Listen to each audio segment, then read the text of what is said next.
Hello guys, welcome back on my channel Right Info. In this video, I will tell you the right answer of ROG Crack the Code quiz on Flipkart. So before starting this video, please subscribe my channel and press bell icon for latest updates. तो चलिए start करते हैं. Simple mobiles पे click कीजिए, then scroll down and here it is ROG phone 3 crack the code.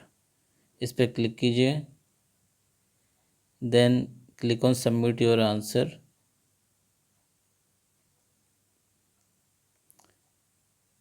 So guys, this is mission 1 and there is one hint: imagine gaming with the fastest dragon yet. So guys, इसका answer जो है वो जो एक video इन्होंने दी है उस video के अंदर है. उसमें एक्चुअली बीप कोड्स हैं. वो बीप कोड जो है एक्चुअल में मोर्स कोड है. उसको जब मैंने डिकोड किया तो जो आंसर निकल के आया है वो है स्नैपड्रैगन 865 प्लस. सो गाइज, यही इस मिशन 1 का जो राइट आंसर है. इस आंसर को आप फिल कीजिए और सबमिट कीजिए. सिंपल नाम, अपना ईमेल और फ़ोन नंबर एंटर कीजिए और चेक बॉक्स को टिक कीजिए, देन सबमिट कीजिए. सो गाइज, आज की वीडियो के लिए बस इतना ही.